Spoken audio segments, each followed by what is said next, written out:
दोस्तों, चाणक्य की एक नीति है, शासन करना है तो राज्य में अशांति फैलाए रखो। अगर जनता शांत हो गई तो शासन करना मुश्किल हो जाएगा। शांत जनता सरकार से सवाल करना शुरू कर देगी या जनता विद्रोह भी कर सकता है। इसीलिए जनता को कभी मणिपुर, कभी कश्मीर, कभी मंदिर मस्जिद, कभी प्रोपेगेंडा फिल्में, कभी इतिहास और कभी वक्फ बोर्ड में उलझाए रखो। शासन करना आसान हो जाएगा। प्रोपेगेंडा फिल्में क्यों बनाई जा रही है? क्यों सरकार इसको प्रमोट कर रही है? कश्मीर फाइल्स को किसने प्रमोट किया था? नरेंद्र मोदी ने। छावा को प्रमोट कौन कर रहा है? सरकार प्रमोट कर रही है। आज भी मध्य प्रदेश में तमाम कार्यकर्ताओं को, मंत्रियों को, सबको बिठाकर छावा दिखाई गई है। वक्फ बोर्ड का काम है मुसलमानों की दान की हुई प्रॉपर्टीज का देख रेख करना या मेंटेनेंस करना, जिसमें सबसे ज़्यादा ग्रेवयार्ड या कब्रिस्तान है, जिसकी संख्या 1,50,567 है। 1,19,000 मस्जिदें हैं, 33,492 दरगाह है। इसके अलावा वक्फ बोर्ड के पास मुसलमानों के द्वारा दान की हुई अदर इमूवेबल प्रॉपर्टीज़ भी है। ये लगभग वैसा ही है जैसे तिरुपति बालाजी में या राम मंदिर ट्रस्ट में हिंदुओं के द्वारा दान की हुई मूवेबल इमूवेबल प्रॉपर्टीज़ है, जिसकी देख रेख करना तिरुपति बालाजी ट्रस्ट या राम मंदिर ट्रस्ट का काम है। अगर सरकार ये कहे कि हिंदुओं के द्वारा दान की हुई प्रॉपर्टीज़ की देख रेख करने वाली संस्था श्री तिरुपति बालाजी ट्रस्ट में अब 2 मुस्लिम होना अनिवार्य है और चेयरमैन के साथ दूसरे मेंबर का हिंदू होना ज़रूरी नहीं है, मतलब हिंदुओं के शमशान और मंदिर की देख रेख करने वाली संस्था में मुसलमान मेंबर होना मैंडेटरी है, फिर आप क्या कहेंगे? एग्जैक्टली वैसा ही वक्फ बोर्ड के साथ हो रहा है।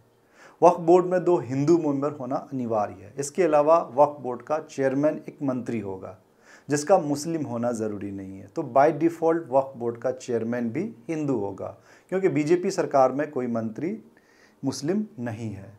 अन्य सदस्य में एमएलए होगा, एमपी होगा, एक बार काउंसिल का मेंबर होगा, गवर्नमेंट ऑफिसर होगा, 2 प्रोफेशनल्स होगा।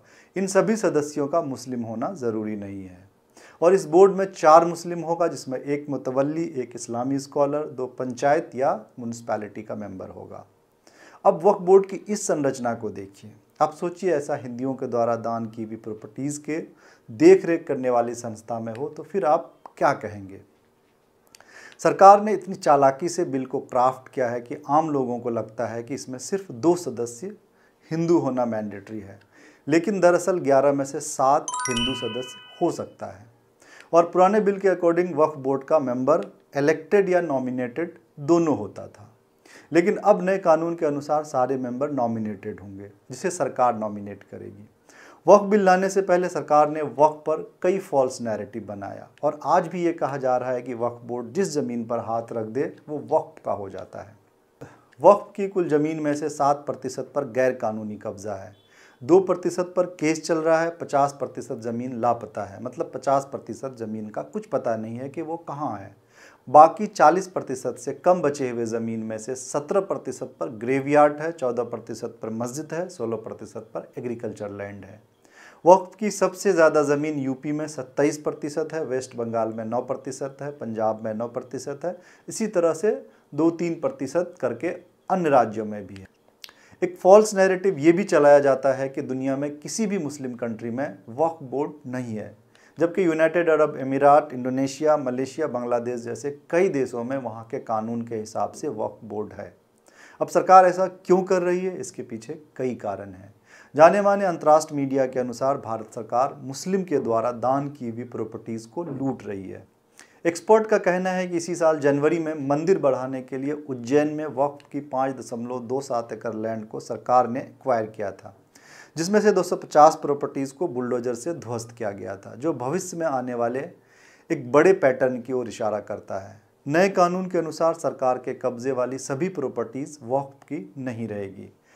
कानून में एक इलॉजिकल बदलाव ये है कि वक्फ में वही दान कर सकता है जो कम से कम 5 साल से मुसलमान हो। इसके पीछे की लॉजिक अभी अनक्लियर है।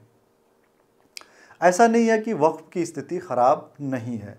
कई सारी कमेटियों ने वक्फ की स्थिति की जांच की है और सभी ने कई कमियों को हाईलाइट किया है, जिसमें से एक अनरियलाइज्ड रेवेन्यू पोटेंशियल है, इंक्रोचमेंट है, पुअर मेंटेनेंस है, pendency of cases in Waqf tribunals, lack of transparency and efficiency in conducting surveys. ये सब सारी कमियां शामिल हैं।